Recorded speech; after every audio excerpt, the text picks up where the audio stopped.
Yeah, man, I know Cortan. We go way back. I actually been in that dude's brain. It's a mess in there. It's just bodies on bodies on bodies, racks on racks on racks.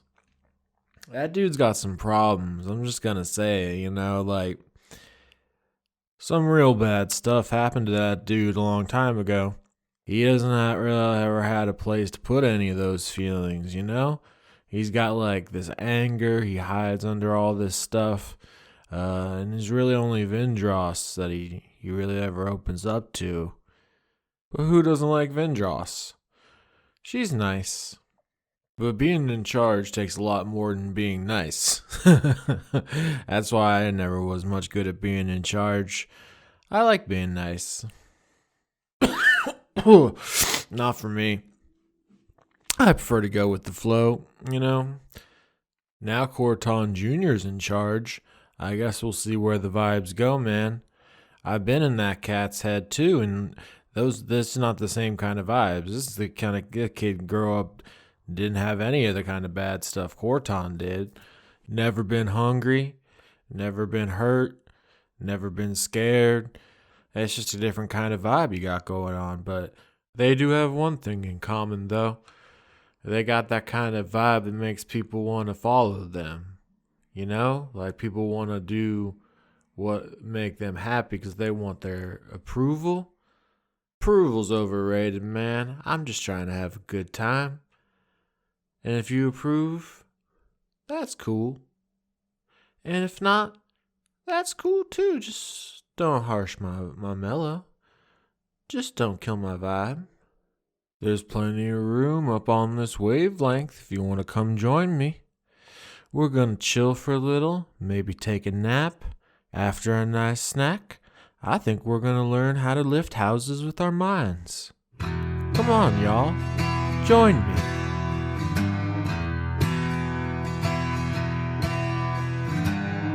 Покайся богам, пацан, ведь во всем виноват ты сам. Похоже, ты влип, пацан, и расхлебывать будешь сам. И расхлебывать будешь сам. Боги не услышат твоих слов. Их защиты не ищи. The best is when you're right there on the edge and you're like, oh shit, you hear one and you know that you won't get your hand to the record button on Audacity fast enough, but your keyboard hand is right there and you hit that R in the nick of time. Oh, it's sweet.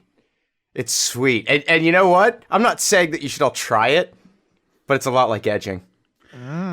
For the audience, I ask them specifically if they're ready, and they say yes every week, and they're just lying. They're just not being honest with me. We have turned saying we're ready when not actually being ready into an art form. Oh, yeah, no, we're yeah. Like, when you ask if I'm ready, what I hear is, will you be ready? And yeah, I probably will be.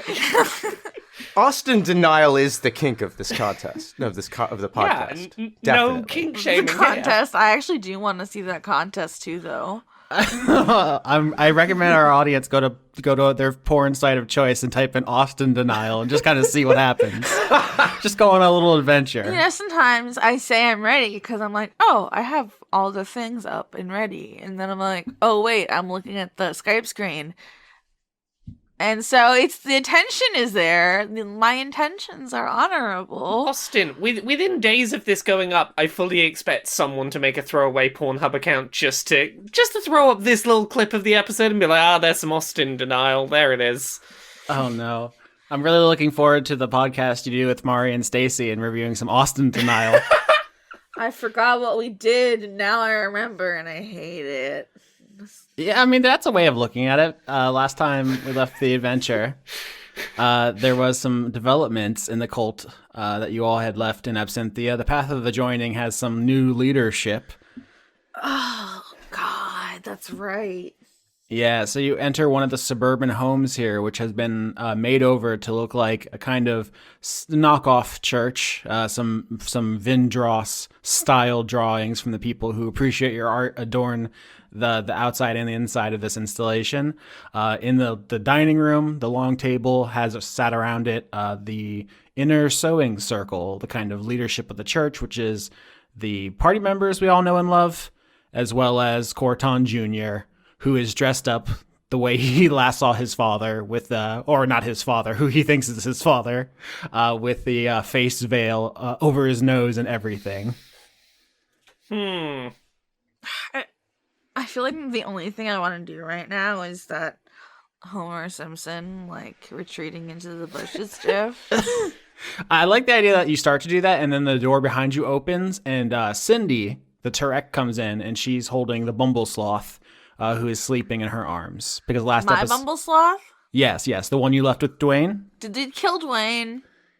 Dwayne's not here, Did so they I'll eat say that. Dwayne? This is an important question. Where's Dwayne? This conversation is going to continue until I discover where Dwayne is. Well, hold on. Do I take my baby? I think when you see the Bumble Sloth coming in, Lola, Cindy, kind of just signals to you that the Bumble Sloth's sleeping and she doesn't want to wake him up by passing him over to you. Oh, no. Fuck that. Give me my child. Okay, if you're very insistent, there's no reason she wouldn't give him to you. Where's Dwayne? Why would I trust them? Where's Dwayne? And why is this teenager on the throne? He has such a bright future. Also, a very rich and intricate past that we still haven't quite uncovered all of the depths of, but also a bright future. All right, so Bramwell, you ask Cortan Jr. where Dwayne is, and he is sitting at the end of the table, at the head of the table, says, well, we've had some interesting developments while you were all gone. People were asking questions about the faith we didn't have answers to, and so I took some initiative. As you know, I am the son of our leader, so I thought it only makes sense for me to step up. He denied that was the case. Last I heard, he couldn't have kids. Yeah. Come wise. Well, did that publicly in front of Cindy, too. Cindy knows. Cindy sits down at the table and then just does not make eye contact with any of you. I want to roll insight On who? on fucking the little kid. I don't remember his name. You don't remember the name Cortan Jr.? Oh, man. No, because it's not his name. That's not his name. not who Okay, he so is. 16's good. Actually, I don't know why I asked, because I think I'm just going to give you insight on this whole scene, which is that 14-year-old boys, and I'm saying this from experience, are nightmares. Yeah. Just terrible monster people. And this little kid saw an opportunity to kind of show who he thinks is his dad, that he's kind of man enough to take over, and he did a little mini coup. I think with a 16, I'll give you that he hasn't physically hurt anyone. You don't get that kind of vibe, like he's just guillotining people in the streets, but he's working up to being maybe bad. I want to go out and find Dwayne. Well, I mean, who else was left? Remind me. Who else was left behind here? Staples, right? Yeah, Staples, Weaver, Zur, and Young are all in the room, and they are also kind of doing the thing Cindy's doing, which is looking down and not making eye contact. Ooh, all right. Oh man, I'm gonna bully Zur. Okay, so do you want to bully Zur? We can just I want to talk to Zur privately. do you just grab his little wing and pull him off screen? Yes. Okay, you take your little Batman into the kitchen, and he's like, "Hey, Lola, it's great to see you. You're looking extremely cute. Don't try to distract me with flattery. Your tail's coming in very nicely. I know it is, but it's no time for that. What the fuck, man? Listen, we didn't know what to do. He started What do making you the mean you didn't know what to do? The whole plan is getting these people in a cult so we can use them in a battle. And if we get them, the ethics and morals, it's not my strong suit, man. Sir, do you remember what you were like when you were a teenager?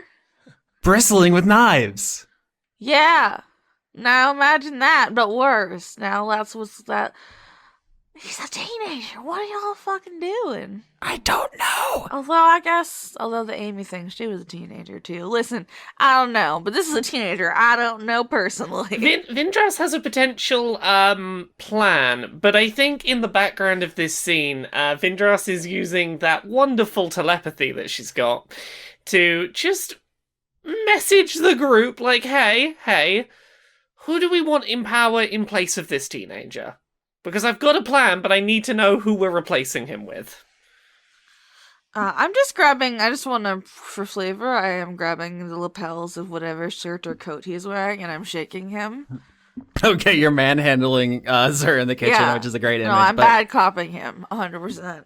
But yeah, Vindrass does kind of have a secret weapon in this dilemma, which is that she can covertly communicate with people. Yeah. Because So- here's the thing. helpful. I think she's going to communicate this to the party. Her plan right now is to be like, we went on a quest with Cortan. I've come back with a work of art to share. The Vindrass whose art has adorned the town, who has inspired everyone on this, and use that as the way to paint the story of, here is the great deeds that that Cortan did while gone. Conveniently including the fact that Cortan cannot have children and has never been able to have children weaved into the tapestry, into Cortan's departure and Cortan passing down the big stone tablets of who should be his successor. I just need to know who we put in that final panel of the comic book. Like, who do we finish the mural on? That's where Vindrass is at. Yeah, I think that's what today's like whole episode. It's like a 1-episode arc of the cult of the path of the joining leadership question. Yeah. But I will say that Cortan Jr. answers your question, Bramwell. We've had so many branching conversation trees here. Your question is, where's Dwayne? And he tells you that, well, there were some people, not many, but some people who didn't, appreciate what we're doing here, and were, trying to get in contact with people in the God King's court and narc on us, we had to figure out what to do with them, and we didn't have clear direction from my father, so we ethically restrained and are holding them. And Dwayne did not agree with that decision, but I'm the leader, and so he is safely and humanely housed in a holding cell currently. And where is that located? Can we have the grand tour? I think Young jumps up and offers to escort you, just also because Young wants to get away from this dining room. I think Vindrass is going to turn around and go to this kid and just go, look, what I'm hearing is that you've taken some of Cortan's chosen group, the group that he chose and trusted and travelled with, and decided that your opinion supersedes his on these people, and I really think you should be letting them out now. Well, we can clear this up right away. Where's my father? That is a conversation that probably shouldn't be such a group one. We should probably talk to you about that first. Actually, no, that should be a conversation that should be held with all of Cortan's party members, I would think. Cortan Jr. says, there are no secrets in the inner sewing circle. We're all friends here. We're all trying to work together towards a common goal of love and togetherness and understanding. I don't see why we can't all speak frankly. I mean, just for the record, I don't think imprisonment is usually part of the love and understanding vibe. It seems kind of contradictory. You're in the kitchen. I can't hear you. You're too far away. Bring me back a snack. Oh, fuck, I'm in the kitchen. I'm still shaking Zer. You're just throttling him like a Homer Simpson the entire time. Do you want to bring back our party members who you've imprisoned so that we can talk? Okay, let's not exaggerate. The Scorpion Man is a single friend of yours. It's not like I threw everyone you've ever met in jail. Calm down.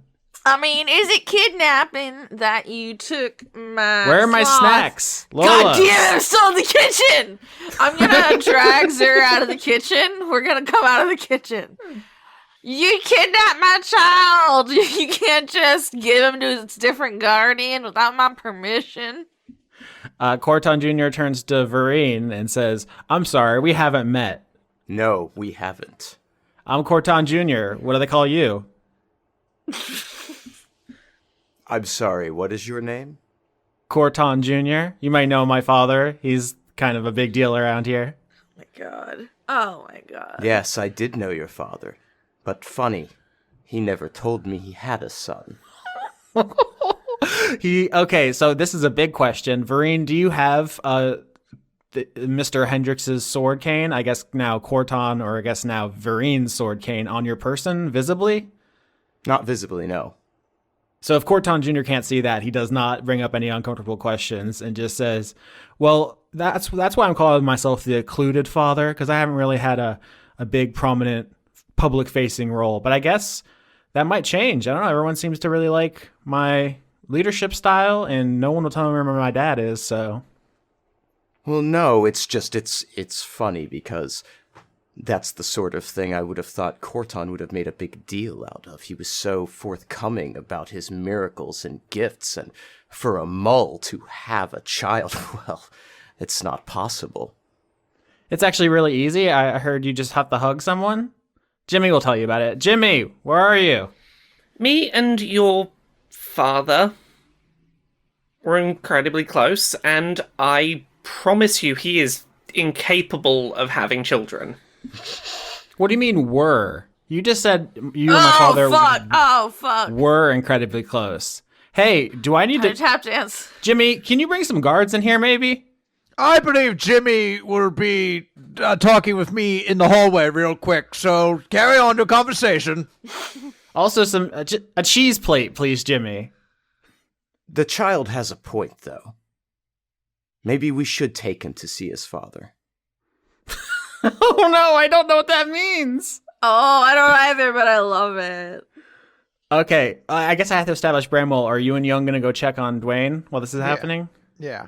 Okay, so as you're walking, Young says, I don't know how it got this far and this bad. Everything happened really quickly, and Cindy said that it was Cortan said it was okay for her to just say and stuff, and then the kids started saying it, and it's just a whole. Oh, I'm sorry. I'm a tad disappointed. I thought you were getting your back straightened. I thought you were ready to stand up when you needed to. I thought it was. There was a lot of confusing things, and everyone had different opinions. And then people were yelling at Dwayne. And actually, at this point, can you roll? Oh, gosh, what would you roll? A perception, maybe? You already rolled insight on the general vibe. Okie dokie. 22. Holy shit. Yeah, I think when Young's trying to explain to you what happened, and they say like, Cindy was kind of left in charge, and then when Cortan Jr. started barking orders, she kind of just is like, oh, it's fine, like he can't do any harm, just let him. And she's kind of explaining this, and then Young gets really incoherent. And at first, if you would roll bad, you'd be like, yeah, sometimes Young just babbles, it's fine. But with a 22, I want to say that you think that there is a meaningful event that they cannot recall or articulate. That there's another factor. With the 22, I would say like there's a suspicion that is planted in your mind, Bramwell, that the party members you love and trust have not fucked you over as bad, or at least not deliberately as bad as it seems. Can I cast Detect Magic? Yeah.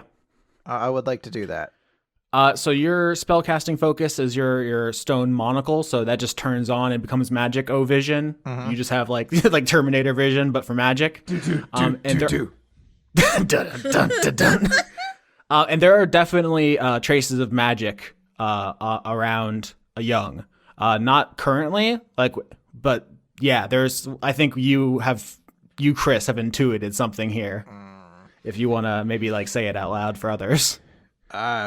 There's no need to be so hard on yourself, Young. It appears I was a bit too quick in my judgments. It appears some sort of enchantment magic may have been cast on all of you.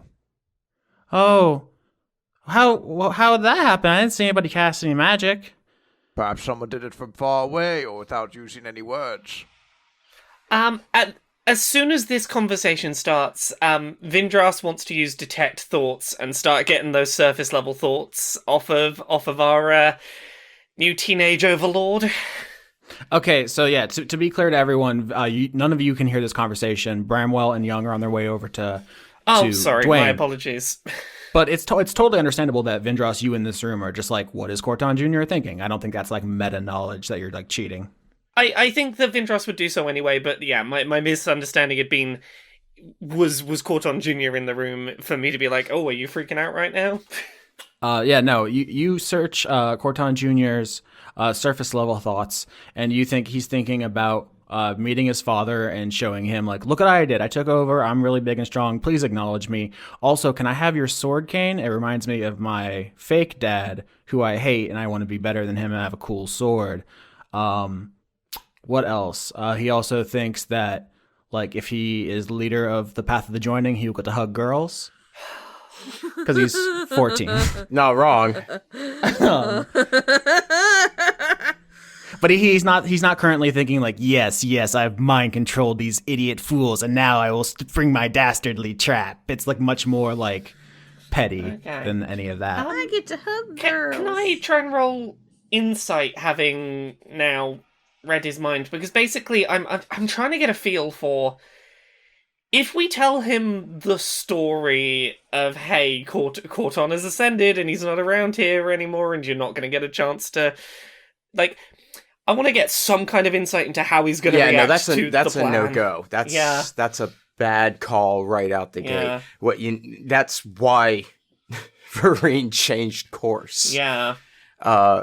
Because that was originally going to be the plan, was to do this whole ascension. Yeah, but the problem is we've already told that version of events to one person. We can't leave him here with just that. Yes. And nobody else has told him that. But again, the problem is we have told one person the series of events. Like, that's a problem. Does not matter in light of this kid. We deal with this kid, that ascension story works. We just got to get the kid not there. Yeah, I will just emphasize for all these rolls we've done, you've all succeeded, 16 on the insight, 22 on the perception, that the important factors in play are like Cindy's opinion, Cortan Jr.'s opinion, and that sword, the sword cane, which could break things in any number of directions if it's brought into play. But with that, Bramwell, you and Young arrive to the house that's being used as basically like a little jail. It's a very like twee jail, but you just go inside. There's like guards all over the place. I don't know, a dozen at the entrance and exit, and inside as well. And you see there's like 5 Turek who are tied up in addition to Dwayne. So there's a very high likelihood that this whole Path of the Joining thing could have devolved into civil war, like if you had been caught killing the abbot, or if you had failed on all the roles to spread this idea throughout the community, but you kept critting, you kept getting out of stuff. Like, you have all done insanely well, just statistically very unlikely that you have done this well. And so there's really a very minimal resistance. There's only a couple of people who, just in any given population, there's always going to be a couple of people who do not vibe with the majority ideology, but as few as I can reasonably believe. I just want to point out something that my logic train is trying to go down. They used enchantment magic on all of our party members, and Dwayne was the only one to pass the check because he's that awesome. Do you want to add? Yeah. So at this point, they see you, they know who you are, and they say, like, do you want a minute with the prisoner? And you want to just ask Dwayne that? Yes. Dwayne, truly, your tales of grappling with the greatest mentalists the world has ever known were true.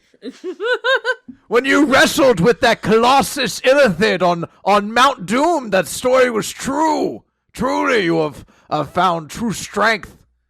Yeah, we were kind of gathered around a campfire, roasting marshmallows, and Cortan Jr. proposed a toast to his father, pulled out a little lute, started playing a song for everybody, and then I just went to the bathroom and I missed it. And so when I came back, everyone, they all had agreed that he should be the leader, and I wasn't down with that.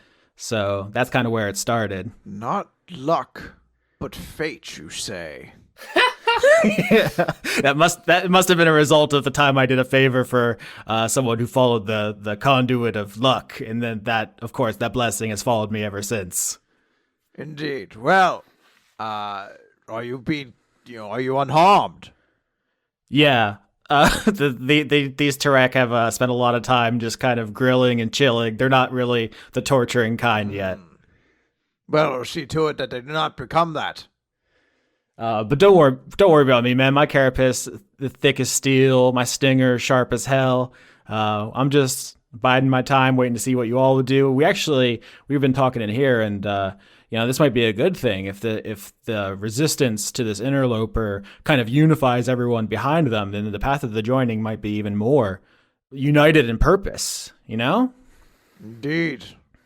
Wise and hunky. You are truly a total package. Thank you. I want to give him a hug. Oh, I'm really happy he's okay. he hugs you back with his giant, terrifying scorpion arms. Actually, I think in fact they've tied him with like a normal rope, and you see he could easily cut through it with his big claws if he really needed to. So Chris, you're not worried about you're so him. happy that he's safe. You haven't anticipated that right around the corner he's going to end up getting killed and be the martyr to rally the cause against this false leader or something. Yeah, at that point, you go to leave, all the Tureks start stabbing him now. No! George R. R. Martin, why? Yeah. I don't know if we have the kind of audience that would be receptive to a Red Wedding type of turn. Well, I mean, if we did it to, like, all of the characters that were notable but that no one liked, we just put all of them in a room. Nope, all my NPCs are beloved, Laura. It's not possible. But yeah, so Bramwell, I would say with your roles and your crisp brain, you have put together Cortan Jr. may have taken a page out of old Cortan's book and used the Bard feature that allows him to make people idolize him. You may recall Cortan busted this out at the barbecue where this whole cult started. Could I magically intuit a way to undo that? No. I mean, maybe I should make you roll for this, but it just runs out eventually. It just runs out. So that now everybody's kind of just awkwardly like, I don't know how this happened. Yeah, everyone just keeps looking down and being like, this got out of hand. Vindrass could easily tell Cortan Jr. that Cortan actually sent for him secretly and wasn't supposed to like reveal that in front of everybody. And that the Ascension story thing's actually only partially true. It's intended to hide where Cortan is. The God King's forces are starting to hunt him. So this is, the Ascension is a metaphor for the fact that Cortan has had to, flee the God King and, they will be reunited again, but this is a journey that Cortan Jr. must make alone. Ooh, and maybe, he can't be on the throne, because It's not his time yet, but one day... that makes him too much of a target, and he's too young, yeah. Yeah, it's not that it's not his time yet, it's that his path is with Cortan. That's... Yeah. Right, so I think Vindrass is gonna look to Cortan Jr. and just go, look, I tried to get you to come aside so that we can talk about this privately. Do you mind if we telepathy this? This was only meant to be for you. Okay, so are you saying that telepathically, or are you asking to move? Saying out loud, are you okay if we make this private? I have something to share with you. Yeah, you're trying to move from the DMs to the texts. I get you. Yeah. Yeah, why don't you roll persuasion? Okay. I'm never on this app. Just text me. Lauren. What? I can't with you right now. It happens a lot. I've read that a lot. Yeah. 13. Okay. 13's, yeah, I'm going to say above average is enough for him to just be like, yeah, I guess, sure, what's up? We're going to have to tell everyone a story about where Cortan's gone shortly, and it's going to be the kind of story that gets told about Cortan. It's going to be very fantastical, very over-the-top, very bombastic, and more, in some ways, more metaphor than truth. Cortan has had to flee from the God King. He's on the run, and he told us to come back here and make sure that everything was followed to his wishes, but he has had to run. And he sent word for you. Okay, so the wolf pack commits to a line to address this path Yeah. of the joining conundrum. But before Cortan Jr. can respond, a terrible shriek rips the air. It's unlike anything you've ever heard before. But the component pieces are such that it does resonate with something Denise said to you all, which is the cry of a cassowary, the buzzing of a mosquito, and the vocalization of a hippopotamus all entwined together. Yeah. Fuck, I forgot about that guy. So bad. And so a guard kicks the door open and just breathlessly is like, "Boss, there's a giant chimera outside." And before he can even finish warning you, there's the sound of the gate being burst open and people screaming and running. What do we do? Okay, quiet thought. I really hope the God King is here because this could really help us to sell this lie that the God King's looking for Cortan. Well, yeah, that's what sent them. Yeah, nobody has indicated that this lie was specifically to dovetail with the fact the God King is after you because of Vindrass touching the crystal, but that is a very Yeah, that helps. That a helps. fortuitous hybrid. You're So welcome. The Denesian Chimera has arrived in Absenthia to kill Vindrass, which means we cut over to Clear. Of course. Who? Oh, shit. Chris gets no rest. Clear, you and Belle in Amy's body have arrived at what is to the audience, obviously a nuclear facility of some kind, but which to your two post-apocalyptic characters is just a weird building with all kinds of warnings you can't understand on it. The door has been torn off its hinges by pink crystals, and you see before you even enter it humanoid shapes lying dead in the hallway, riddled with pink crystal projectiles. Yeah. I want to look at one of the signs. I want to do the Arthur, that sign can't stop me because I can't read meme. And then I just want to go on. Yep. As you enter this dark building, I think there's like emergency lights on, but they're very, very low. You have dark vision, so it doesn't really matter, but just for the ambiance of the scene, it's just like a very dim hallway.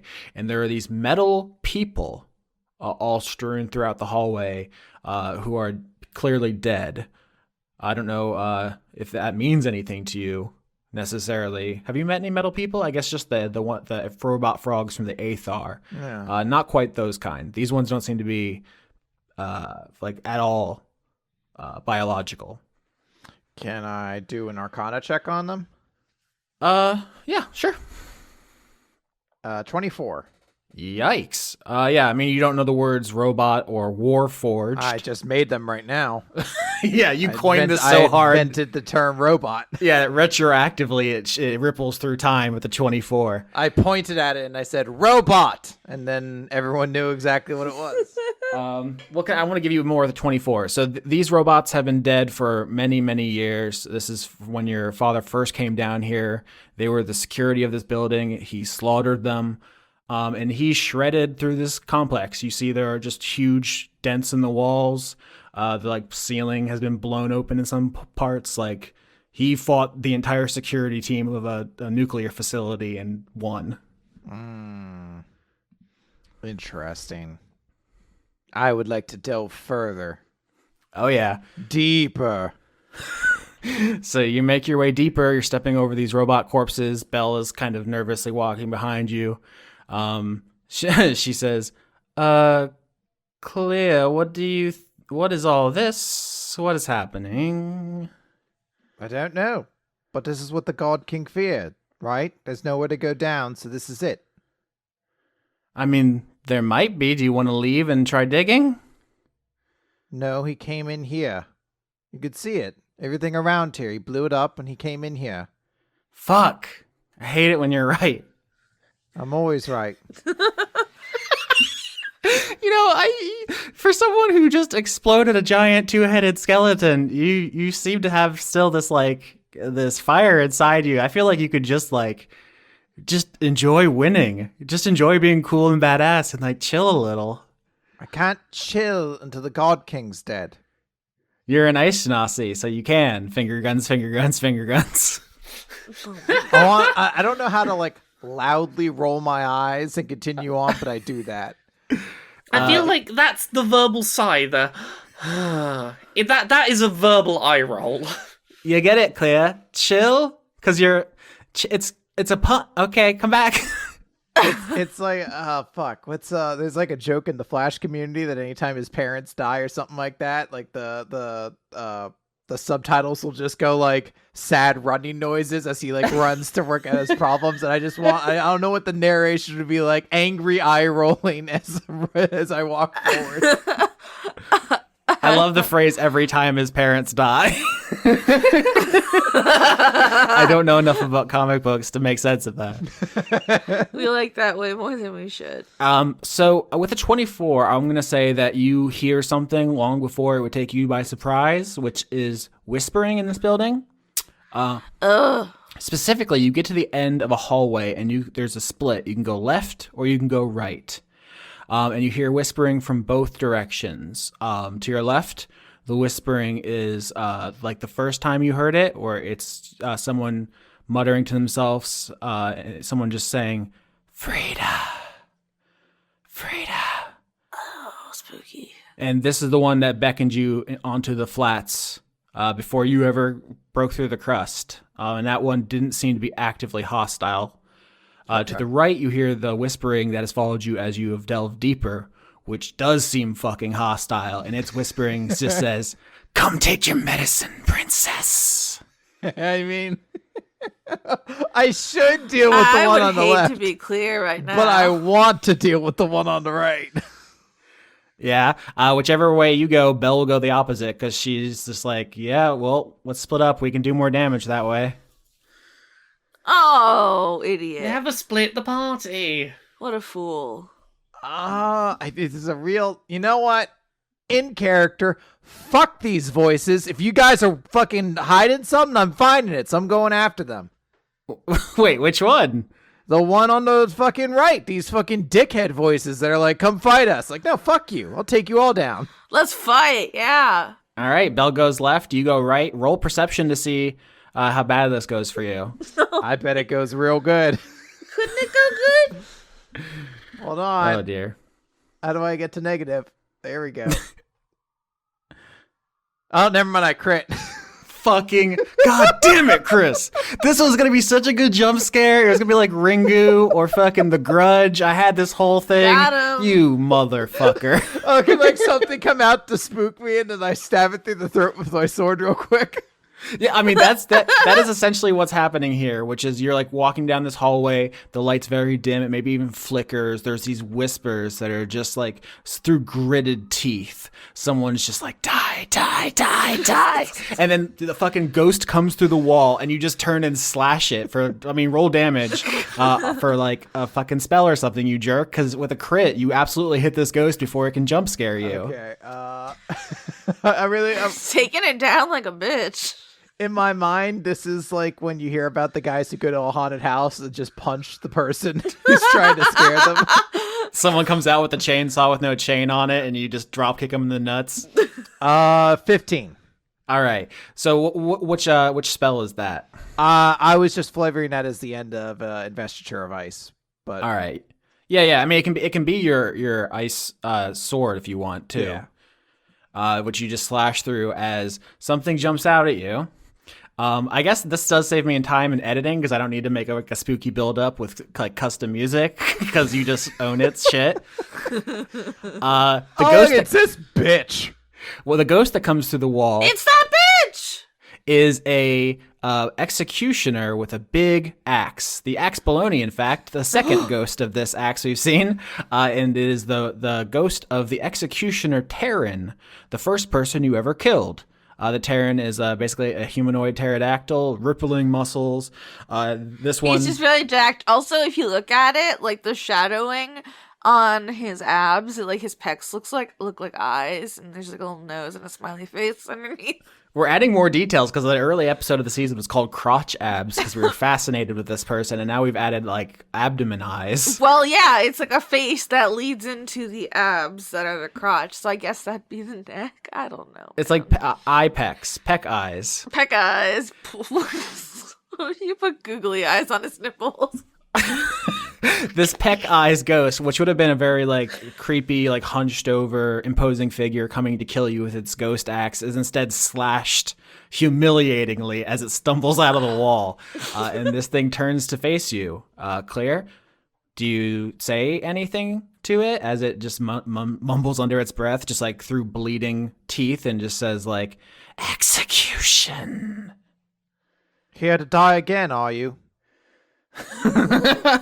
Yeah, it hisses like literally like a cat, like, and lunges at you with the axe. 13? That's a miss. 16. That one's a hit. All right. Wow, this ghost is not doing great, huh? He's doing all right. No, he's getting owned like a bitch. So the first axe strike misses. The second hits you for 10 damage. It's your turn. Hey, that's pretty good. Yep. I mean, you're level 13. You would not have been if different choices had been made, and this would be a much tougher fight, but I did not adjust the levels because of the story. Yeah, part of me wants to go real ham on this guy, because I have a 7th it. level spell slot. I kind of want to use it, but at the same time, I don't need to. Do it. Emperor Palpatine has entered the chat. Do it. Do it. Because I feel like if I cast this, then I'm just gonna. I want to coup d'etat this guy. Uh-huh. Because I have power word pain, but can ghosts feel pain? Do it. Yeah, all right, I'll cast power word pain on the executioner. Yeah. All right, so the way that spell works is if it has less than 100 health, which it does, it is racked by psychic pain, and is just, this ghost is in absolute agony and cannot act, I guess, which more or less just gives you another turn. Would it be the ghost with the most pain? Oh my god. Why is this happening? Why is this the show? Claire, paint me the picture, okay? So first of all, what's the power word? So, I guess just suffer. Just suffer. Oh, fuck. Oh, wait, was I supposed to make a wacky one? Like, gloop glop. Please do gloop glop. Gloop glop. And then you're like, Come on, that's genius. Do gloop glop. All right, this is an important character moment for Claire. She has to decide if she's the kind of person who would say suffer or gloop glop. Claire would say suffer. But quietly in the back of your head, you could say gloop glop. I'm never gonna stop thinking. All right. I hate this. All right, so power word pain is an incredibly powerful spell. It's your turn again. You basically have carte blanche. Oh, this is dark. But can I just go up and just slit this ghost's throat? So if we want to do a role play resolution rather than a combat one, and you do that, I would say I'm going to do something in return, which is ask for a wisdom saving throw. I don't have those very good sir. You don't have those very good. I love you, Chris. You're so funny today. Thank you. I got a 9. Is that high? It's not high. No, I think you walk up, you say It suffer. takes almost all of my fingers, though. You see this ghost like writhing in agony. It like drops the axe. You walk up, you just shing your ice lightsaber out and just slash its throat. And what it does as it's done. Can I go back just for flavor instead of slashing his throat? Can I stab him through the heart? Oh my god. Of course you can. But what? Okay, then I guess the visual is as you do that, there is like a flow of energy up the blade to you because you failed your wisdom save, as all of the ghost's life flashes before your eyes. You see him in like elementary school stacking blocks with other Terrans. You see him like going to like junior executioners technical college. Oh, what was their mascot? It was Gary the Guillotine. Gary! We love Gary here. Merch available. Did he just have like, is it just a guillotine with like arms and legs? And just like cartoon eyebrows that aren't on his face, but they're somehow his eyebrows? Yeah, we absolutely should make plushies of Gary the Guillotine and be like our official show mascot. We should all get shirts with him on it. You know, like Could there be like different functional colors of them, like the M&Ms? Yeah, and there's a inexplicably hot lady one for some reason. Is one of them way sexier than it has any business being? Why did they make the guillotine so sexy? No, you put eyelashes on it. That's how you know it's a girl. A little bow, yeah. That's The most fuckable guillotine in the universe. Put that on my tombstone. No, that slots for your neck. I like that this is all happening as like the darkest reality is happening in front of us. I'm still trying to make guillotine and uwu into one word, and the closest I could get was guillotine. It doesn't really work, but it feels like it should. No, you said guillotine. No, guillotine. Guillotine. Yeah, just Oh, guillotine. Yeah. Oh, the most fuckable guillotine in the world. Oh, I'm gonna think about that for years. So you stab this ghost, and you are hit with your failed roll with the realization that this was a person who has themselves greatly suffered because of your father's actions and is a product of the system that also has made you suffer. And I can't make you make any character decisions. I guess what I'm asking is like, do you just fucking chill for a second? Can you chill? Is what I'm asking. Hey, can you just Hey, chill? Austin. Yeah. No. Yeah. I'll move on. Put your lips right on the mic. No. Yeah, that does sound really close. No. Fucking hell. All right, so you dispatch that ghost who dissolves back into the gray permanently as their selfhood is dissolved. And you hear from the other hallway, Belle yell, "Oi, Claire, you might want to come see this. There's a ghost here, and it's looking for your mom, and it keeps trying to hug me." Can't you kill your ghosts on your own? I guess I can. Do you not want to talk to it? It seems... Oh, okay. Yep. No, now he's crying. Fine, I'll go. Can you not kill your ghost on your own? I love sassy bitch. We just I turned love this it. into a really dark black comedy going forward. I'm really loving the energy. Wait, is this show not a black comedy? That has been my goal. What do you all think you're been in? a black comedy.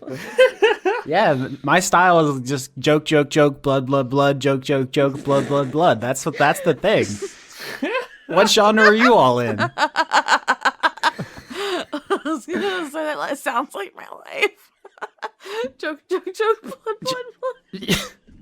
So, Claire, you run over to see what Belle's doing and why she can't dispatch her ghosts as easily as you did yours.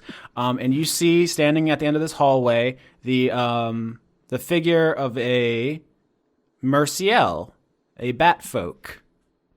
Claire's going to immediately rack her mind to think of all the bat folk she met. And she's like, it doesn't look like Zur. And I'm blanking on the name of the leader of that group. I want to call her Diane, but I don't think that's right. No, Diana is the... Diana. Yeah, Okay. Diana is a Honduran white bat, also known as like a marshmallow bat. They're like these perfectly round little fluff bats. They're very cute. Zur is a flying fox, just kind of looks like a dog. And this is a spectral bat, which you have never met before. Who are you? The bat looks at you, kind of like looks up. Had its head hung low and looked like maybe it was like sniffling and crying.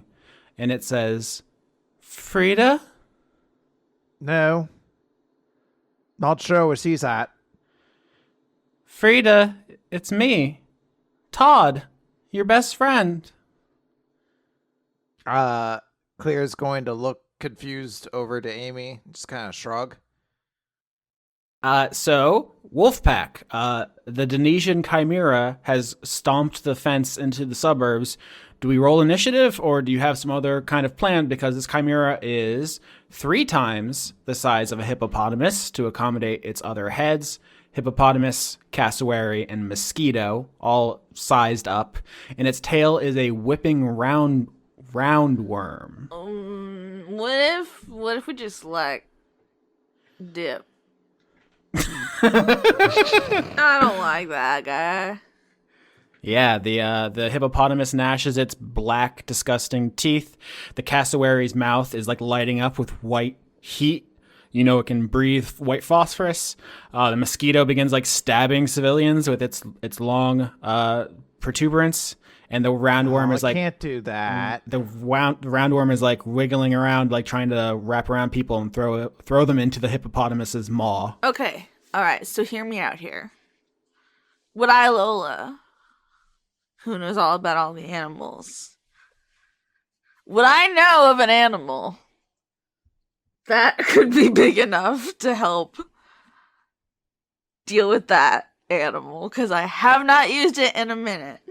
Yeah, you actually went the whole last arc without using your conduit power, which we should mention to the audience. The resort arc wrapped up last week, so everyone leveled up, but 8 is a pretty boring level, so we just didn't really talk about it in those Vireen training scenes. Does anybody have a level 8 thing they want to address? Oh, okay. I multi-classed, but whatever. I guess mine's just boring too. No, you just added another cleric level, you goof. I saw the sheet. Yeah, well, level 3 cleric. I got level 2 spell. I've got locate creature. I could use it to locate this big ass creature right here.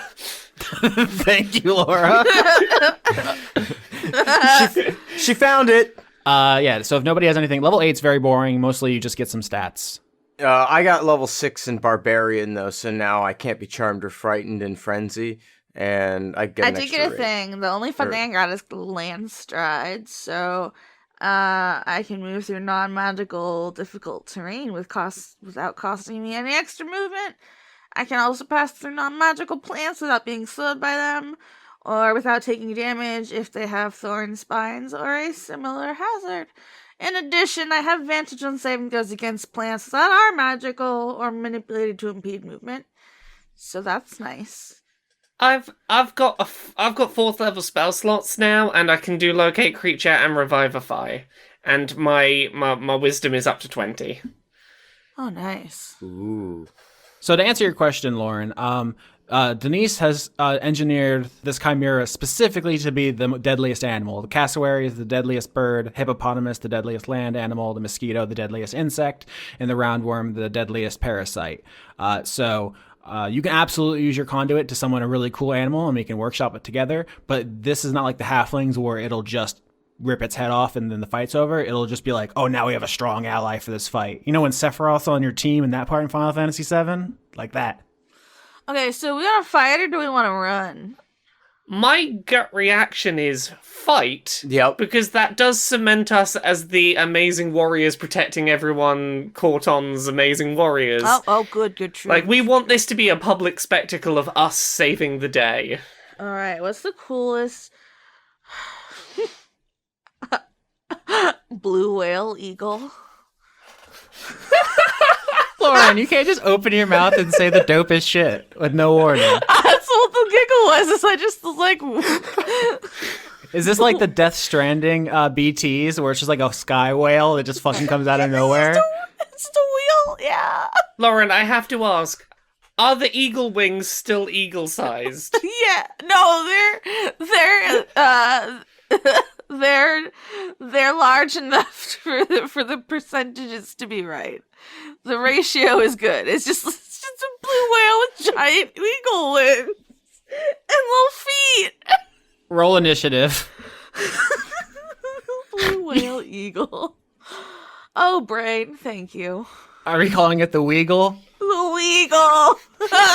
Yeah, we are.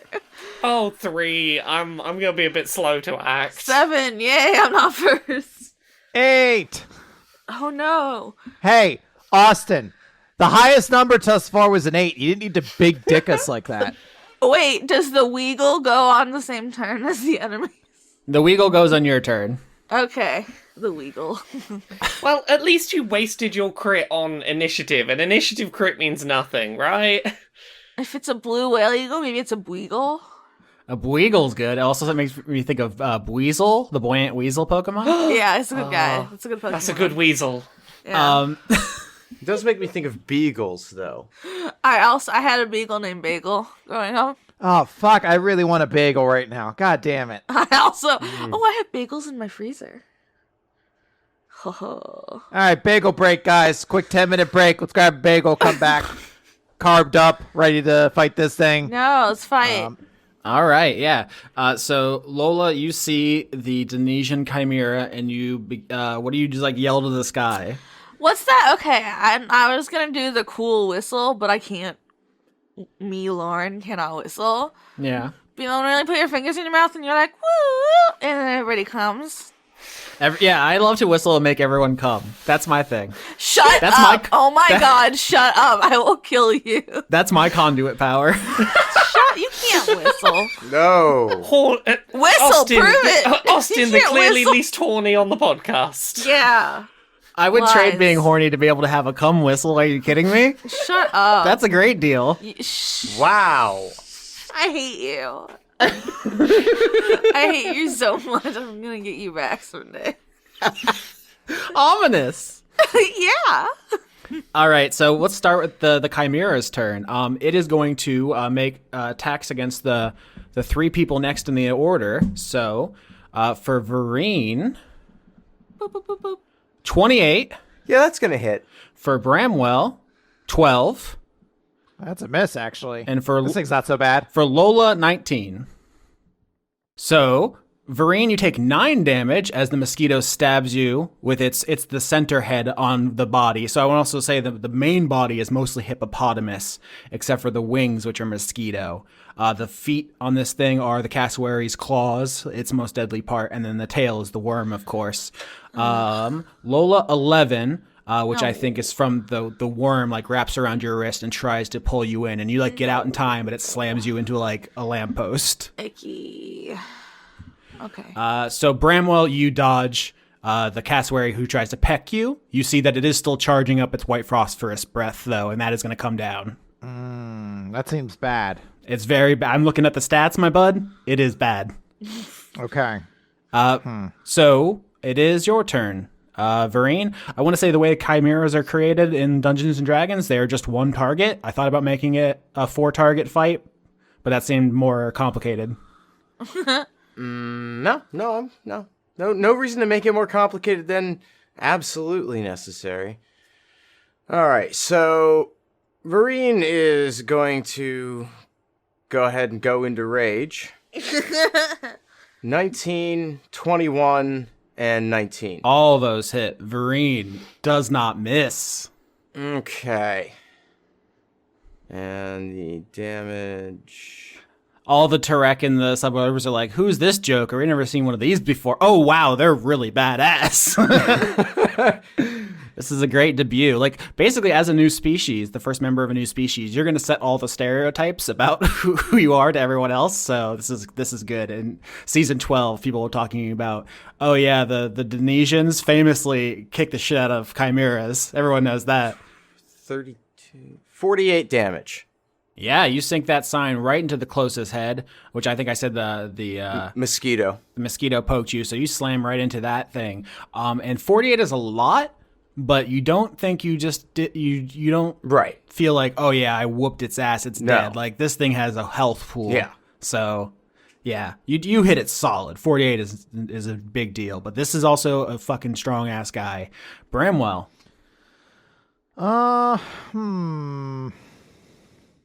I would like to, I want to just do it. I want to cast a spell.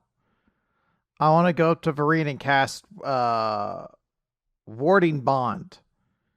So I will give Vireen a +1 to AC and saving throws, and also resistance to all damage. But when Vireen takes damage, I'll basically take the half that's not going to them. Oh. Okay. So it'll make you a little bit sturdier. And Well, I already resist bludgeon, pierce, and smash and slash damage. does that in include rage. white phosphorus damage? Well, fair enough. Also, I mean, this is a great callback to the earlier conversation you two had where you promised to protect each other. So I dig it. Yeah. That's gonna be my turn. All right, Lola Beans. Alright, so I'm gonna use my bonus action first, I guess. To use Sandra to cast Hunter's Mark on this bitch. And then I get 4 attacks, I believe. Oh gosh, Yeah. is it 4? You get. It's You get either, it might be 3. I think it's 3. You get your normal attack, you get your extra attack from level 5, and then you get your animal attack. Okay, that's right, 3. Damn, 4 would have been dope. But yeah, the hunter's mark is your 4th thing, which is That's a my lot of 4th thing, things. yeah. So I was like, I think I only get 3 now. Give me 5. Okay. My first one, I have pack tactics, so I get advantage on my first attack against creature. So the first one's a 16. Miss. Yeah. And then a 24. Hit. And then a 19. Hit. Hell yeah. Alright, so are you sure it's not a humanoid? I'm very Lauren. I have given you your favorite enemies are elementals and humanoids. You have had an embarrassment of riches. Don't be greedy. I'm just being a goblin. I know. Alright, so that's 4 and 7. That's 13. Yeah, so you start shooting your quills at it. It's not great. But then here comes Beagle. the Beagle, which basically mechanically how I want to handle this is you just get a whole second turn. I still had to sit. Oh no, I have +8 Plus 8? on my. Yeah, so attacks. 2 of those hit. Yeah, so 2 of those hit. Yay! More hits. Yeah. And so how does the Beagle attack? Does it just fall out of the sky and like land on this thing? Well, I like to think it has feet, like the eagle feet. Okay. So you cute. just took a whale and you put it on wings and like eagle feet. Okay, so it comes down out of the sky and like puts its talons through its back. And I'm trying to think, would it be cute if a whale kind of had a beak? A little bit, yeah, I think so. I think it'd be cute. So I like to think it has a beak, so maybe it can peck some motherfuckers. Yeah, that's a cute kind of style. Vindrass, it sounds like it's your turn. Oh, I'm pulling out the big spells for this one. Hell yeah. I'm gonna do my new spell, or one of my newer Locate spells. creature. It's up there. No, I'm gonna use Guardian of Faith. Ooh. So I summon a large spectral guardian that sort of hovers in a place of my choice. That's gonna be near the Chimera. Flavor-wise, just to try and continue selling the Cortan's people are back. I want this Guardian of Faith to take on a very Cortan reminiscent appearance while not being exactly Cortan. Damn, now that's good roleplay. Mwah, chef kiss. Mm-hmm. Yeah. So I'm gonna need a dexterity saving throw. That is a spicy meatball. This thing does not have the dex I thought it did. Whoa, why would you think it had any good? It's a worm, a mosquito, a hippo? With the body of a hippopotamus. Come on. That's how you know I built it right, is that it doesn't have the dex, but I just forgot. Yeah, that is not quite enough. You are gonna take 20. What type of damage is that? 20 of some kind of damage. 20 radiant damage. Yes. And this guardian sticks around until it's done 60 damage, so it's still here. Hell yeah. So the giant Cortan summoned spirit does, I guess, the cane sword draw and just like slashes through like an anime protagonist, and everyone oohs and ahs. All the Terek are really jazzed by this. Yeah. There we go. I helped sell the story we're going to sell in a bit. This will come into use later. So, with all this damage coming towards the Chimera, it is going to use its white phosphorus breath. And No! I gave you a turn to kind of figure out what you were doing. And Lola, you attacked from a distance, and Vindrass, you didn't necessarily have to close range. So both of you are away. But Vireen and Bramwell are like doing a thing together. So I'm putting you two in the AoE together. So we're going to take a bunch of white phosphorus to the face, is what you're saying. That is a Constitution saving throw to beat 14, actually. Does 6 beat 14? Oh, Just a sec. Is that a saving throw you've just failed? Yeah, do you have a psychic thing that can get Bramwell out of How much higher do you need to be? a lot? 8. I have a thing that can let you roll a d8. If you're lucky, we could maybe get you out of this. I rolled a 10. Yeah, I'm gonna help Cortan on this. I think that's more doable. So I'm gonna roll you a d8 to add to your failed saving throw. I don't have anything. 4. That brings you up to the number you were supposed to hit. Yeah, so that's, I mean, it could not have gone any more mathematically perfect than that. Oh. I guess the flavor is that the cassowary opens its beak and just this white phosphorus beam comes out. It essentially, mortars the position with Vireen and Bramwell. And Vindrass, you just instinctively reach out with your mind and psychically shield Vireen. Yeah. I think it's not as much as we might have hoped, but it's just enough to sort of take some of the impact. So I rolled 50 damage for that white phosphorus, which is very good for Vireen that you're only taking half. And I resist it, so it's how much do I take? You'll take half, and then take half of that. Yeah. And then I 12, take that that ain't other bad. half. So how much did you take, Bramwell, then? 62? Yeah. Yeah, so that could have been a potential double nuke, and instead only Bramwell gets absolutely fucking destroyed by this. Can I emerge from the smoke and just say, I didn't hear no bell?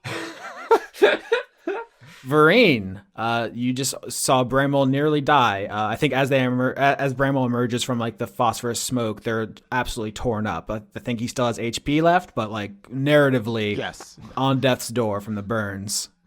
I would have to do the math real quick, but what is 6 out of 68? Because that's how much percentage of my health I took. Like 90 something. Oh my god. All right. Well, I don't know if I can save Bramwell, but I could certainly not. Oh, I can run. I'm Good. fine. I got my spell on you. Yeah. All right. Cool. Then in that case, we're gonna go do the attackins. 10, 12, but crit. Yep, only the crit hits, but crit's nice to hit. Crit's nice to hit. Nice. 16, so 32 damage Nice, yeah. on that crit. So I think Yay. that's probably the cassowary nukes you two. You come stumbling out of the smoke, this white, thick smoke choking and burning you, and you rush out. You take a couple of swings as your vision's obscured, but the last one connects with a thunk against the beak and takes a nice big chip out of it, and it withdraws its head. Bramwell. So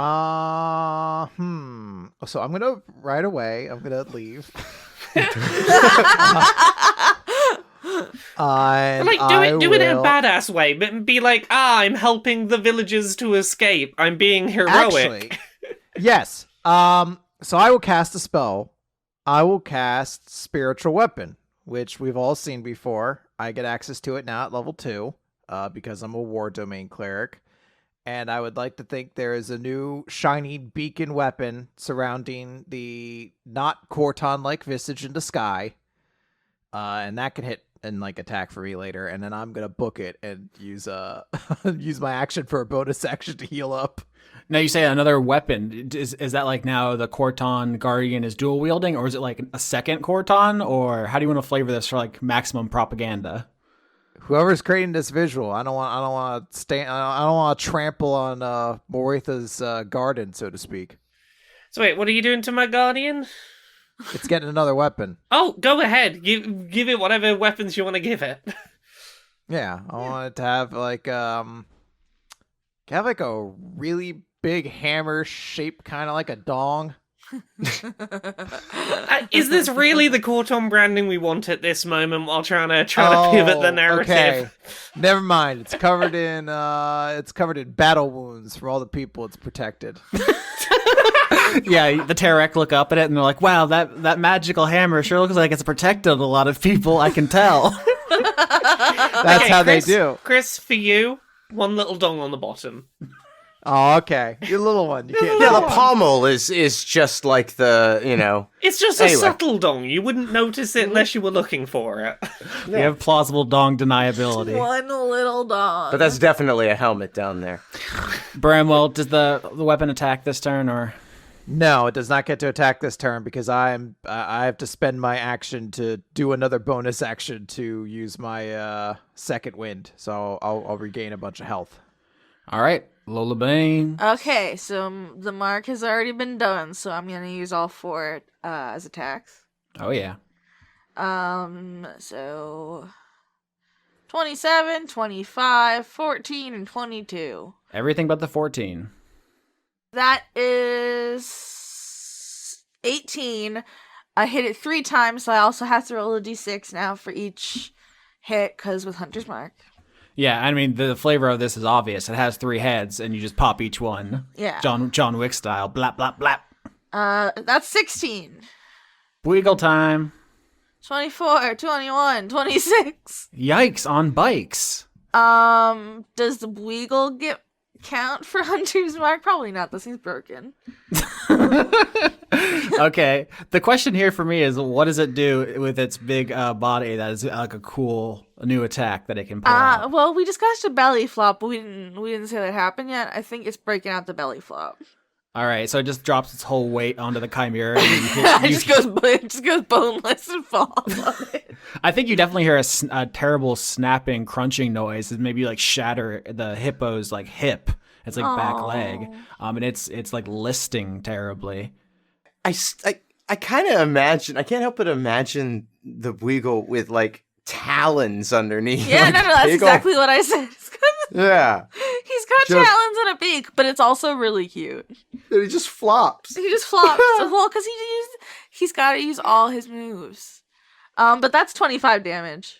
Yeah, the great thing about the audio medium is you can just say like the most disgusting, awful things, and then say, "But it's cute," and like, what are they gonna do about it? Yeah, all of a sudden it is. Yeah, you can't stop me. Vindrass. Okay, so Guardian of Faith isn't a concentration spell, which is wonderful, so it just does its own thing, and I get to have an action this turn. So, let's get that dex save. See how much damage I do. 7. Yeah, you're gonna take the 20 radiant damage again. All right, yeah, the giant Cortan with the dong hammer and the sword slashes it up real big. And then with my actual actions, I'm gonna use how do I want to do this? As a bonus action, I'm gonna summon the Ghost of the Axe Baloney. And then I'm gonna get an attack in. So let's see if I can hit. 9. I suspect that does not hit. That does not hit, no. Yeah, I'm doing a melee attack, so I can reroll. Oh no, that's reroll a damage die. No, I can't do a thing. All right. So you miss with your personal attack, but your Cortan Guardian slices deep into the hippo's hide. And actually, it's back to the Chimera's turn, and it still has hit points. But I can see it's not going to survive another round like this. And so I think what it does is begin trying to fly away. As a role-playing choice, the question is, do you let it escape, or do you put the town at risk to try to put it down? Because it will start going bananas here and try to take as much of the houses and people with it if it has to. I think we let it go. Yeah, it's not a threat at the moment, and Yeah, like we protected us. I don't want to just kill it. we'll look good being, merciful in victory too. We are the merciful victors who saved everyone's lives, but also didn't murder needlessly for no reason. It's good for the Save image. their homes. Yeah. when we could not have. It puts us in a very good position for us to decide what happens next. Yeah, I think the decisive stroke is also the giant Cortan spiritual guardian, just like this radiant magical figure you've summoned, which cuts the roundworm tail in half. And that's like really the stroke that makes this thing think like, I gotta get out of here. It's cutting things off of me. And so it takes to the air on its mosquito wings, which obviously it shouldn't be able to fly. but it's like dragon rules, where it's like the body is too big, but this is a world of magic, and so it takes off. Are you suggesting that according to all known laws of aviation, this thing shouldn't be able to fly? Fucking hell, Laura! I walked into that. The Bleagle? Well, there's no reason this should be able to fly either. Yeah, I just said that when there's a Bleagle here. There's a Bleagle. Well, there's a Bleagle here. Can you roll animal handling for me, Lola, for the Bleagle? I want to see if it sticks around and maybe like helps pick up some of the wreckage, because it could be a very useful ally to fix the fence and so forth. All right, I'm just gonna go for it. It's only a +1, but I rolled a 15. Oh yeah, 15 is great. I was all looking for 12. So, what do you do? So the Chimera roars with all three of its heads. The tail is like cut down the middle, like cut in half. It's spewing blood. It takes to the sky and begins flying back towards the castle where it came from. What do you do? What kind of whale call do you have on deck? Are you trying to get me to make a weird noise? Yeah, absolutely. I mean, the blue whale call and the but with the eagle screech. I guess it's a red tail hawk that is always used for eagles in media. It starts and it's like or something. That's exactly what I wanted. Thank you. That's what I figured. That's not what you wanted, you bastard. You do that, and the Bleagle like bobs. He can take away happily. the chunk of roundworm tail with his claws. He can get out of there. Yeah, it just pops that sucker in the gob. Snack. Oh, let's chew a snack. And yeah, if you like tie some ropes to its legs and to the fence, it can like lift the fence back up, and you can fix this with a 15. Yeah, that's a success. The fight was a success. Bramwell almost was reduced to ash. That's the main thing, but you actually didn't get knocked down. Is Cortan Jr. anywhere around to be seen? Oh, that fuck yeah. I guess we should do something about that guy. Yeah, I mean, yeah, that totally makes sense to me that he left the house and then saw the Chimera and shit his entire pants situation. So I think he absolutely saw all of this. Okay, I think Vindrass is going to try and take charge of the situation somewhat, presuming there's some sort of onlookers and things around. Yeah, everyone's out. This is the biggest thing that's ever happened to this place. Everyone's here. Can we say there's a convenient mural spaced area that I can start doing art as I talk to the people? Oh yeah.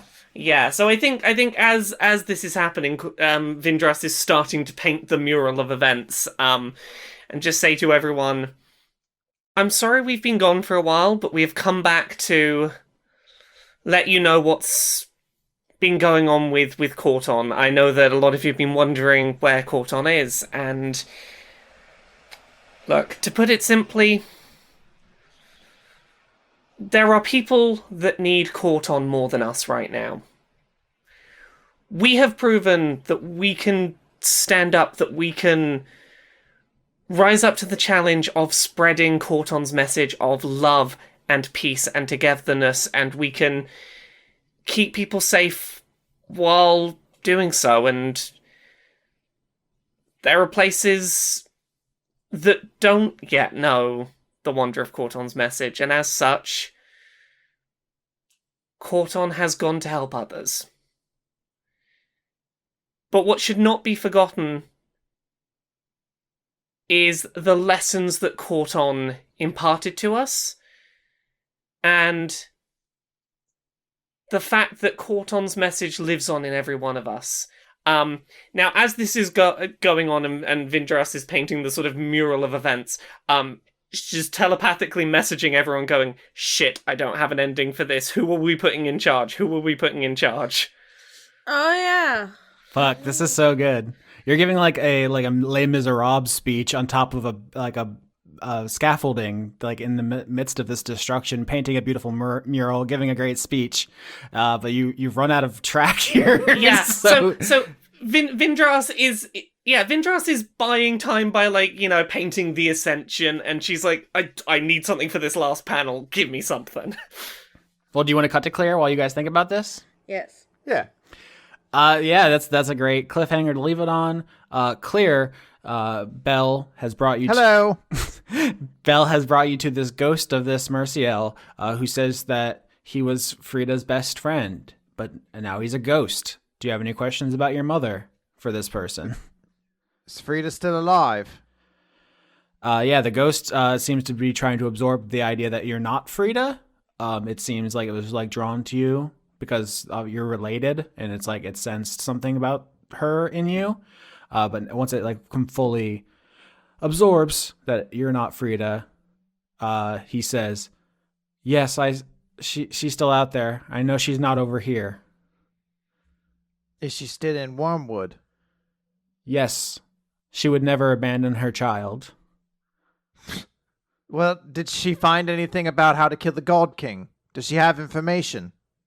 Todd doesn't seem to know. Yeah, the audience will know that Todd died just as Frida learned about the bottom of the world. So actually, Todd would not have the information. He does not know.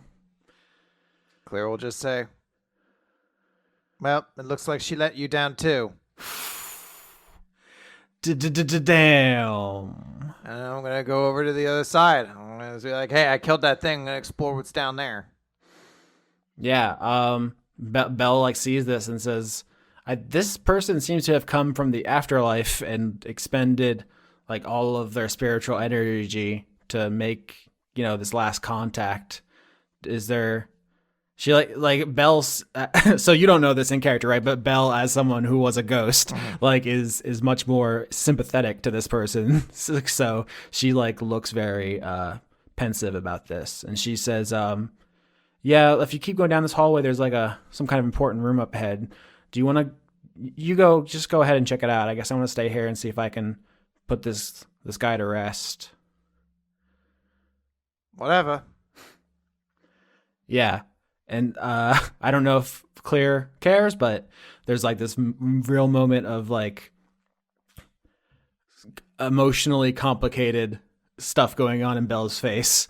That no, she does not. Yeah, she definitely sees like all this, and it's just like fuck, damn, fuck. It's like that extra piece of story right before you get to the big boss. You're like, I don't care, just let me fight it. Yeah, like every Yakuza game ends with 15 cutscenes where they change who the bad guy is. Yeah, I'm like, I have no time for this anymore. Yeah, so you leave Belle and the ghost of Todd, and I mean, just off screen, she's going to like do religious rites and try to like put this ghost to rest, but he has delivered the message that your mother is alive and that she never forgot you. So you go up, you follow this hallway, and at the end, there is a room with a sign, which, I mean, you don't know what it says. It's in Celestial and Infernal, but I guess for the audience, I'll just say it says, like, main server room. Well, pop inside. I'm gonna peep that server room. As you enter, you hear a mechanical voice, which says, "Hello there." Who are you?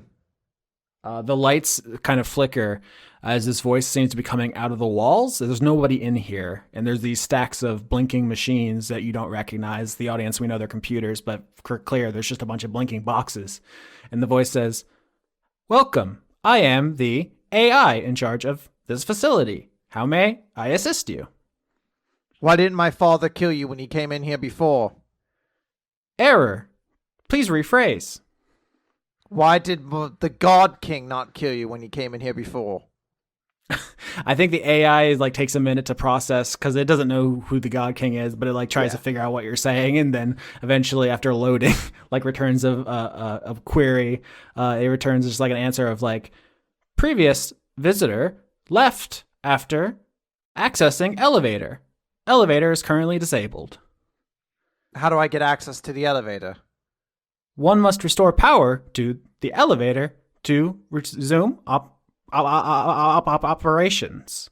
And all the lights flicker very quickly, and it seems like the voice is damaged in some way. Are you some sort of ghost? The voice says, "No, I am an AI produced by Believers of the Source Nuclear Services."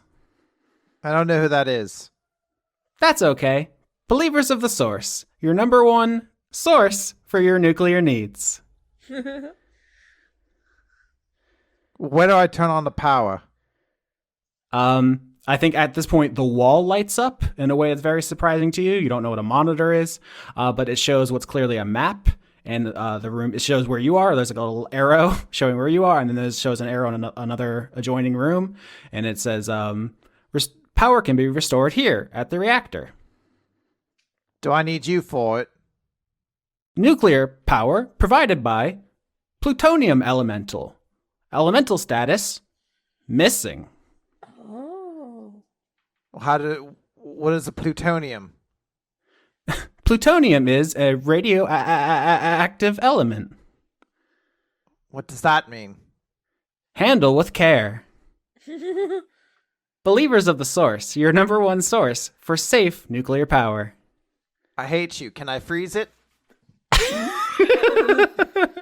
I think the voice says, low temperatures are important for maintaining core stability. However, they do not generate enough power to restore elevator service. So I needed to not die. I think at this point there's the screen shakes, and actually it does kind of some blinking of its own. You've seen Amy blinking in and out of the gray, and the map blinks in that way. It's kind of like eerie to you. It's not actually related. It's just a similar effect. And then it shows what is a video screen, like a video recording from like security cameras. And you see your father leaving here with an elemental in tow. He had like this humanoid rock monster. It's like a silvery person made. I mean, you don't know what plutonium is, but it's just a silvery metal in the shape of a person. And he's leading it out of this facility.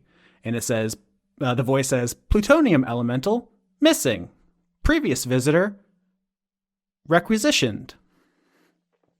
So he took whatever would power the elevator. Correct. Please notify your supervisor to address this. This is against protocol. What could give me enough power to turn on the elevator? Yeah, that's a good question. Could I break you? Could you turn it on if I broke you? Absolutely not. Do you want to roll maybe Arcana? Because yes. I think literally what the AI says is like, nuclear fission is confidential. Everything's always confidential. 25. God damn it, Chris, you cannot roll so well that Clear understands nuclear physics. I guess I did, my boy. I don't know what to tell you. Yeah, 20. This is, God, sometimes there's a roll where like the whole campaign changes. And you're rolling a 25 on a nuclear reactor so much. I just figured out nuclear fission. Yeah, so here's what I'm going to say is you don't understand like what a super critical chain reaction fission is. What you want... I'm very tickled because this reminds me, there was a recent chapter of Boruto where Naruto and Kurama have like fused for a new form, and Kurama starts the explanation by being like, Naruto, think of it like nuclear fission. And the entire community of Naruto's like, wait, why does he know about nuclear fission? Yeah, doesn't that take place in ninja times? Yeah, ninja times. Now, they're a little bit more technological now, but apparently there's nuclear fission in Naruto. So, keep that in mind. Yeah, so what Claire actually understands here is that there's some kind of thing that needs to be powered up to work an elevator, and it shows like a little diagram of an elevator. So you understand that's like a moving room. I just realized you don't even know what an elevator is. But that the power source has left. Your dad took it. Mm-hmm. But if you output enough power, you can turn it back on. Now, this is where I'd say, like, you're fucked because you're an ice genasi, and that's the opposite of what you need. But with a 25, I think you understand that if you put out enough, enough magic into that chromatic orb that you can do because Amy gave you her mother's necklace, you might be able to do fire magic enough. Or here's actually, because the thing is, Clear doesn't know she is a martyr right now. So she would be like, I'll get Amy to chromatic orb the reactor. And then that's not going to be enough. And then you can be like, let me try. And then you do a god beam. And that will be enough to turn the elevator back on. So at the 25...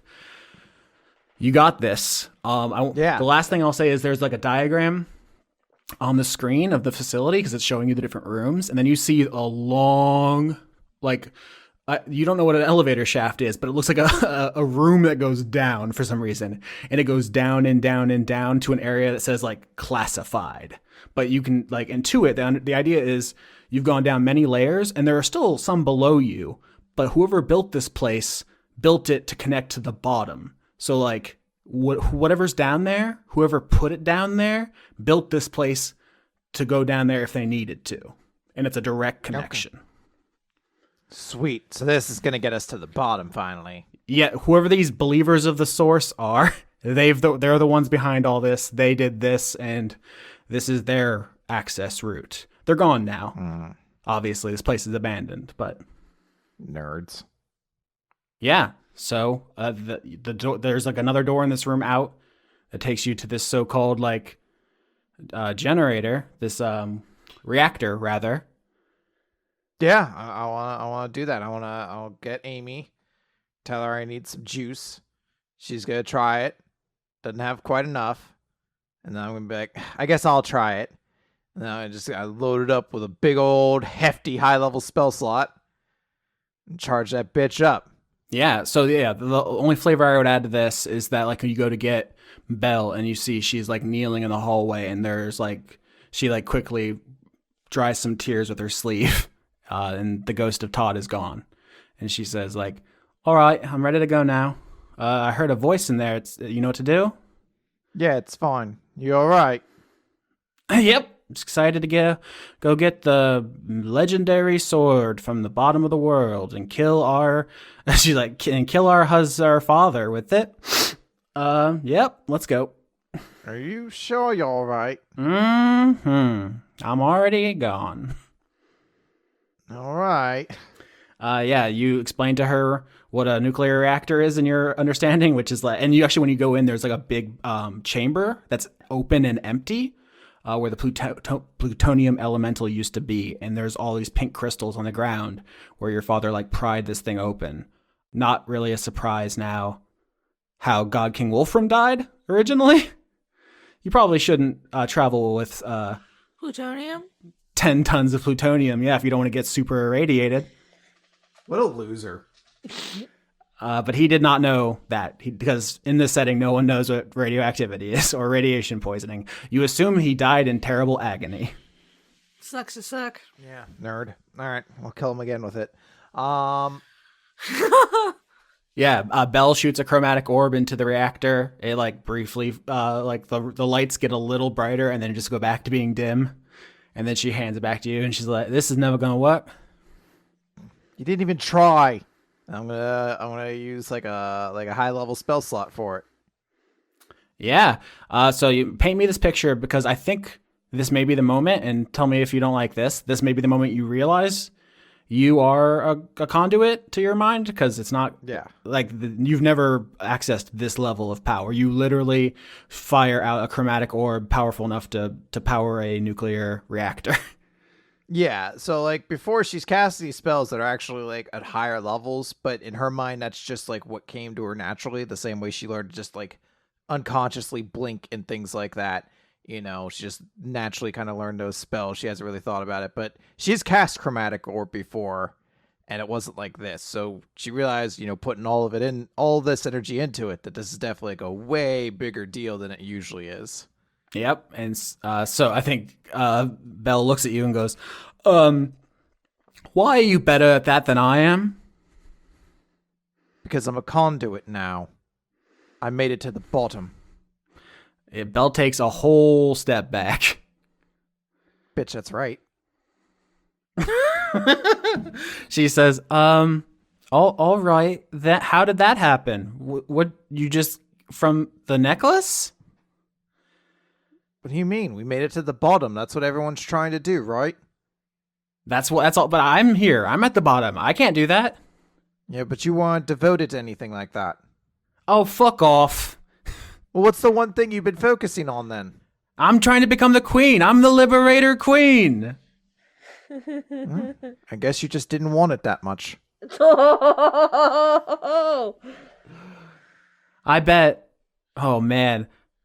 I bet fuck. Would she say, like, literally the words that just came to my mouth were, I bet Amy could do it? Fuck me running. I think at this point, Belle looks down and then she tries to hug you. Do you let her hug you? It's reluctantly like okay, but there's no reciprocation at all. Like it's a completely one-way hug. As Claire's just like looking to the elevator, like it's waiting. We could use it now. I don't know why we're doing this. Yeah, she hugs you in like a more motherly way. Like she pets your head and then she like kneels down and looks in your eyes and she says, Claire, you are a fantastic person. You need to fucking chill. All right. You're going to be great. But remember, you're better than he is. Okay. I have to go fix something I fucked up. He's a lot older than I am. I have to catch up. Stop. Don't make me put you in timeout. You can't put me in timeout. I'm 11 years old.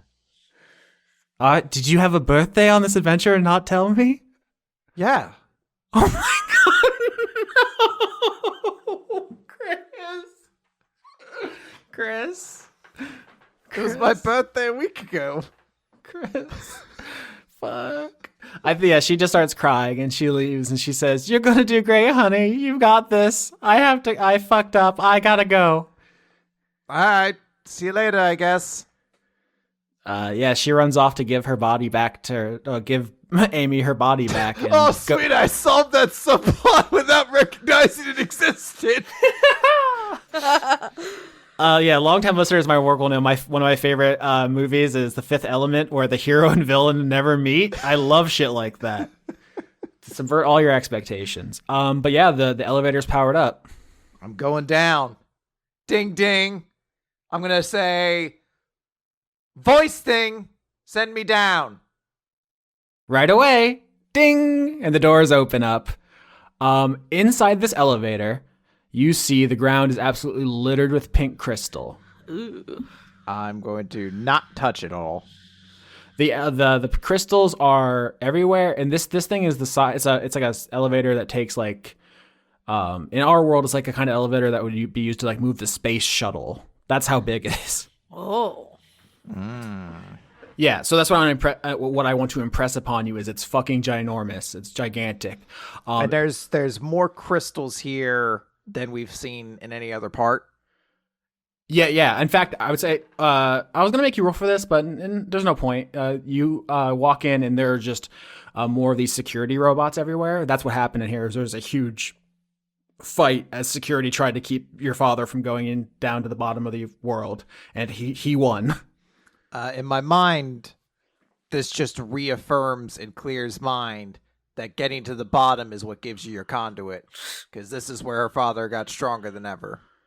Yeah, he went to the bottom, came back, and then took the thing that powered the elevator and left. But as you go in, you tell the voice, like, voice, go down, and the elevator starts, the doors close, and it begins going down. But the whole thing starts vibrating because it's an elevator, and all the crystals begin rolling around. Can I cast?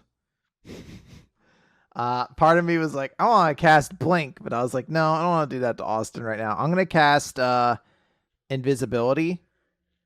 Oh. Interesting. Okay, so Claire, you turn invisible.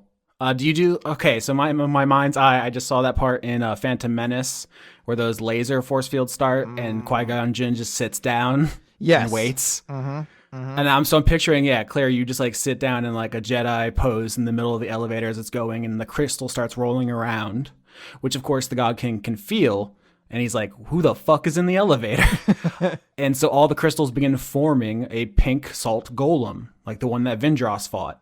But when the God King forms a crystal salt golem in his image on the elevator with you, you are invisible. Yeah. And he is standing behind you, facing away. And there's just like this beautiful moment in this old nuclear facility elevator of you and your father. Yeah, there's just the quiet tension of knowing that I want to kill this guy, but this isn't actually him, so I gotta bide my time. Yeah. Wolfpack, how do you solve the path of the joining conundrum? Okay. I think we have a solution. So, as Vindrass is getting towards the end of the mural where we're dealing with the ascension and what comes next, Vindrass ends with a panel that is Cortan ascending as all of the party, definitely no Cortan Jr., are handing a metaphorical set of tablets over to the people. And as Vindrass explains, before Cortan left, his wish was that you take it upon yourselves to carry on his work and his message. He didn't want, someone stepping in to be the new Cortan. He wanted everyone to be the next Cortan, so... Oh, God. Democracy! Democracy! All Laura's idea, too. And she explains, look, those of us who travelled with Cortan, who were with him until the end, we will return. He has work for you yet. He has things... There are things he will need from you, but... until we return, Cortan believes in you and your ability to not infight and to not make this a thing about grabbing for power. He trusts you and your ability to be like him. All right. So, having just defeated that Chimera in public and having like a rationally, like, an appealing pitch, essentially, that the path of the joining will be a democratic institution. Yeah, a democratic institution where we, the party, may come back at some point and tell you, oh yes, Cortan needs you to do this. That's true. It's very deliberate that the mural is like, it is all of us, Cortan's messages handing democracy to you, but remember, it is us. Otherwise, this is a totally leaderless thing. Yeah. It's us. But I also think that you all have this perfect moment to pivot the Chimera attack into, like, basically the message is the God King has abandoned you. He is your enemy. Mm-hmm. Let's unite against him. I think that is part of this. I didn't know if we wanted to do that now or if this was a when the time comes we come back and. Yeah, I suppose we should probably be setting the seeds for it now, shouldn't we? Well, yeah, this attack is clear that the God King has no concern for your welfare or your well-being, and you must, Not only that, the God King wants to destroy this beautiful thing that Cortan created. The God King tried to destroy all of this love and happiness that you have created, and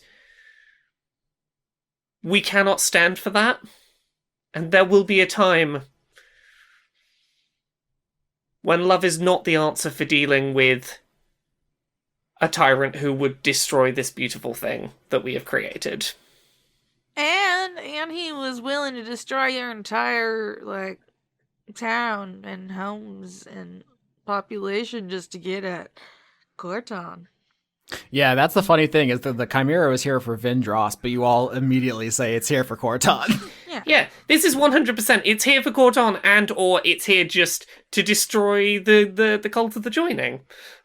So a couple of things. There's a couple of responses here. One is that the majority of people agree with you. Enough people agree with you that it's not going to be an issue. There's going to be some people who are just like, fuck this, I'm out, and they're going to go to like Harp City. But it's not going to... You're not going to need to like murder these people. And presumably they will also take with them the halflings who you have you gave them a message saying like, here's an introduction from us to the moths and let them, here, go work in the clinic. We vouch for these people. That's one thing. Another thing is Weaver, who he has said this before, but he reiterates like, hey, y'all, I am staying here. I'm going to, work in the path and help everyone develop their third eye and their gifts. Yeah. I think it would be cool to have this Turek army also throw things with their mind. Yeah, that would be cool. Also, I just want to, chill. I don't really like being out there fighting and stuff. And it would certainly be good having someone here, capable of letting us know if something's going wrong here. If democracy seems like it's taking like a wild left turn towards like something terrible, No, just a like wild let us right know turn. about It's it. taking a wild right turn. Yes. Democracy. Yeah, I guess I see what you're saying. Yeah, I'm mostly probably just gonna smoke it out, Preach. Preach. But yeah, so Weaver is staying. I assume you want to take Dwayne, because of course you do. Oh, fuck yeah, Dwayne's gotta come. I mean, if I still can't use the sloth, then yes, Dwayne comes. I traded the sloth use in battle for Dwayne. If you take away Dwayne, I get my sloth back. Yeah. Let's just say once and for all that at no point does anyone reveal who Vireen is, and that no one basically reveals any deeper truths to Cortan Jr. No one gives them the sword or anything. We just let this person think I have what they I think. have a conversation to have with Cortan Jr. So I was discussing something with Conrad that would be a potential solution to that. Do we think it's necessary? It's potentially entertaining, and if not entertaining, like gives that character a chance to be something other than just. Yeah. Okay. And before I do this, are you all right with him potentially having the sword Oh yeah, that's fine. in order to sell this? Cool. Okay.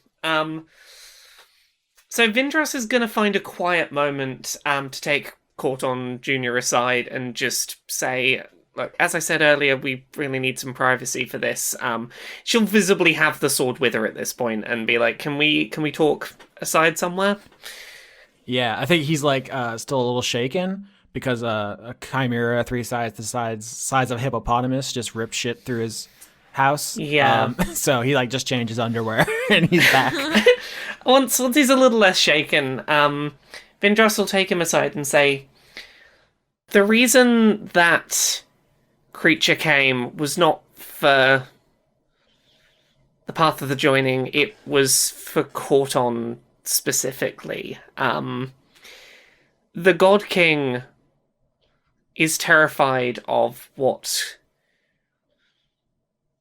Cortan had been doing, and the only way to keep everyone safe was for him to go into hiding. The God King is going to keep looking for Cortan, and is going to keep looking for you. A time will come when Cortan will come for you. But until then, you need to go into hiding. You need to not throw his name around, because that's only going to draw the God King's attention. But he left you this, and she's going to hand over the sword.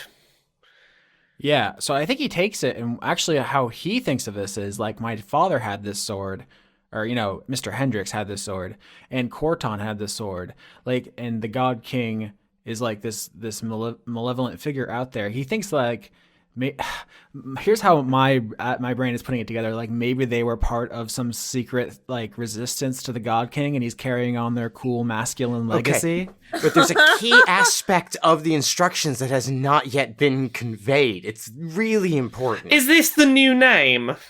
It's not just the name, Okay. it's the instructions as to Yeah, what to yeah. Don't worry. I'm getting to that. Okay, I'm all right, I'm all right. hesitant. What Okay, do we have so in store? don't worry. I'm just gonna say, Vireen gave Vindrass a new name, which up until the moment it happens, I don't think Vindrass knows if she's gonna say it or not. Oh no. Yeah. So Vindrass says, "Look, change your name." You're right, it should have been Seamus. Okay. Change your name, go to Harp City, find work as an apprentice, and await further instructions. You have to give him a name or else Cortan won't know who to look for. Yes, I'm going to give the name. Oh, yeah. What did you say to call him instead? I don't know, I said I was saying Seamus just as a joke because Okay, you didn't okay. like that His part new of the name is Sherman Seamus because Vireen had suggested that Corton's new name should be Sherman Plunk Spunk. What the fuck? And now it's Sherman. Knock the kid down a Seamus. couple pegs. That's all I'm saying. Sherman Seamus. All right. So basically, the way this story for this character is going to end is he's going to go to a city, change his name, and wait for a visit that's never going to come. Oh God. Well, maybe you should. But, send you him to know, the I'm house, hoping too. that he'll develop skills as a craftsman, you know, learn a trade, and, you know, maybe meet someone nice, settle down, you know, set that whole weird thing behind him. It's better than the other suggestion that Conrad had when we were chatting this out, which was send the kid to Denise. So she takes him apart. Jesus Christ. I was like, no, thank you. Hey, then he could be exactly like Cortan. He gets turned into a new Denisian. I said if I did add that if I did, the reason I didn't suggest that was actually because I didn't like the opportunity it gave Austin. Yeah. Yeah, he shows up for revenge with 4 arms. No, 8 arms. Actually, I wanted to add one thing at the end of the Chimera fight, which is 2 Mephits go over to Vireen, and one of them says, "Message for you," and the other one grabs the first one's face and like wrenches his jaws open, and you hear Denise's voice come out of his mouth, and she's like, "Hey, I just got the new data for the fight. Sick job. Wow, you really, the phosphorus almost killed you, huh? That's what it's supposed to do. I need to make some tweaks. Got to get that shit stronger, but I love the ferocity. You swing the thing. These stats are looking great. Thank you." But yeah, before we send Junior off, I think the way that Vindrass sort of rationalizes this as an okay thing to do is that it's like, look, you're not.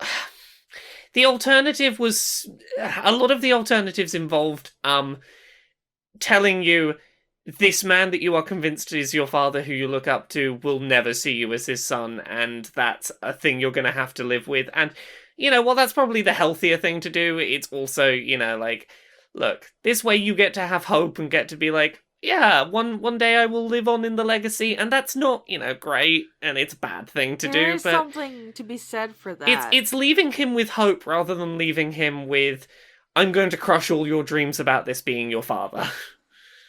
Yeah, I mean, I don't think there's a clear best solution. There's no right answer. I think there's a lot of arguments to be had about if anyone owes it, and this kid fucking anything. I think there was a world in which you just fucking threw his ass off a cliff or something. So I think, Oh yeah, they're yeah, but this is a family program and it is a child. Yeah, I think Vindrass sees this at the very least as, you've got hope and maybe that sort of desire to live on and be a hero in, you know, in the vein of Cortan can live on, and you won't just go fuck ever doing anything. Because here's the thing, Vindrass looks at this as, oh, if you like completely sour him on the idea of his idol, this seems like a kid who could go supervillain someday. Okay, so Denise tells Vireen that the data's looking good. Vindrass tells Cortan Jr. to go to Harp City with his father's sword, leave some of those things unsaid. Bramwell and Lola, what are you two doing? Lola, I guess you're taking the Buigle to fix the town, huh? Yeah, and when I'm done, I'm going to use a rake to give it belly scritches. Adorable. Because it's too big to just reach with my arms. Mm-hmm. So I guess to end this episode, I will have Bramwell be the one who receives Cindy, who comes over and says to you, like, "Hey, thanks for saving the town. It's real sad to hear about Cortan. I miss him." Yeah, these things happen. Okay.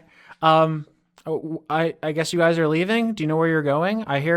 So when you were gone, I got some messages from my husband, who's a soldier in the God King's War. There's a lot of dangerous stuff going on out there. Interesting. And what does your husband's message say? Well, apparently revolution has broken out all over Wormwood. The moles have risen up in the gore fields. The insect folk have risen up in Harp City. It's real dangerous out there. Oh, shame that, really. Anything else? Well, the only other thing is that apparently troops have been dispatched to the Glass Forest. The Merciel are the only like major minority population who haven't risen up yet. So I think the God King is going to try to stamp them out before they get ready. The insect folk were ready for some reason. The moles were ready. Like, they're winning. We gotta save the bats. Interesting. Well, I shall pass that along with post haste, and I want to get just a couple steps out of eyesight, and then just start running, booking it. Yeah, and with this Chimera fight, obviously the God King will be sending more people to Absinthia, which is apparently in revolt. So the 3 places you've delivered the message of revolution, they the iron mines were stripped for weapons, the insect folk were ready because of the moths, and now the path of the joining has this place ready to fight. The only place that doesn't know soldiers are on their way is the Glass Forest. We gotta go to them. We gotta get there first. And so as you're all running to get your stuff ready and get to set off, Cindy just says goodbye to you all, and she says, "Oh, did you hear? When the moles rose up, apparently because the God King's daughter was plotting against him." Which one? Oh, the Ash one, Amy. Yeah, she was plotting to kill her father, and when she was discovered, she kidnapped her sister. Oh, Oh. So yeah, that went bad, and everyone was evacuated. I guess the Duke Pendergrass and all the people were taken to the castle. So that place the moles have it now. Oh. That's tragic news. We gotta save the bats. Can I send the Weagle to the bats? Oh my God. Can I? They can evacuate. Next time on Dice Funk.